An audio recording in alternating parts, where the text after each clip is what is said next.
কাছে নিয়ে জিজ্ঞাসাবাদ করতে পারেন, তাদের পুলিশ অভিযাতে দিতে পারেন। আর অগ্নিকাণ্ডের মামলা তো হবেই, এটার আর কোনো রাত্রিবেলায় আগুন দিলে তো মানুষ মরে যাচ্ছে। তো ওর যদি ঘুম না ভাঙতো তো আগুনে পুড়ে মরে যেত। এই জন্য হত্যার উদ্দেশ্যে বাড়িতে আগুন দেওয়া, এই জায়গাটা সুন্দর করে একটু আপনি তৈরি করে দেবেন। ওসি সাহেবকে একটু আমার ফোনে সালাম দিয়ে আমার সাথে কথা বলতে বলবো, আমি তো কথা বলবো। কেমন বলবেন যে স্যার আসছিলেন, মামলা নিতে হবে, আর ওর আব্বা আর ওরা ভাইদেরকে নিয়ে একটু স্পেশালি ওদের মনের কথা শুনবেন যে ওরা কাদেরকে ধারণা করে।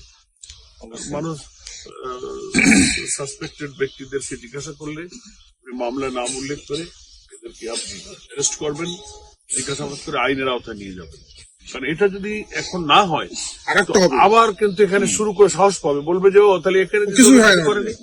আর আপনি তো জানেন শিবিরের বা জামাতের আমাদের নেতা কর্মীরা স্বভাবতই ন্যাচারালি হচ্ছে তারা ভদ্র। জিতছে এখানে আমরা 2000-3000 ভোটের ব্যবধানে এক একটা কেন্দ্রে আমরা ভোট পেয়েছি। তো আমরা তো অহংকার দেখালে পিটাপিটি দাপট মিছিল কিন্তু আমরা করবো, অথচ তারা এসে আমাদের বাড়িতে আগুন দিচ্ছে। এই এলাকার কোন কেন্দ্রে তারা যেতে নাই। এটা হচ্ছে হেরে যাওয়ার কাপুরুষতার একটা প্রতিহিংসা। তো যাদের মানুষের ভালোবাসা নেই, সমর্থন নেই, তারা এই চোরাপথ ধরে।